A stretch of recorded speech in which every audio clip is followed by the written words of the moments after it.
In today's video, I'm going to teach you how to send mass email in Gmail without showing addresses. Fix today here. Let's begin. First, go to the Gmail website and make sure you're already logged into your account.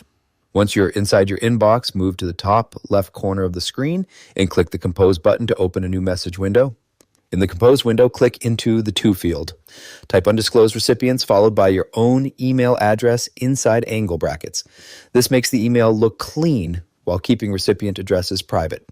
Next, click the BCC link located on the right side of the To field. This will reveal the BCC field, which stands for blind carbon copy. Any email addresses added here will not be visible to other recipients. Click into the newly appeared BCC field.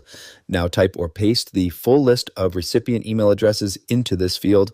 Make sure each email address is separated by a comma so Gmail can recognize them individually.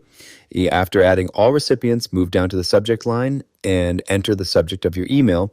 Then click into the main body area and type your message. You can format your message, add links, or attach files just like a regular email. Once everything looks good, review the recipient list in the BCC field to make sure all addresses are correct. When you're ready, click the Send button at the bottom of the Compose window.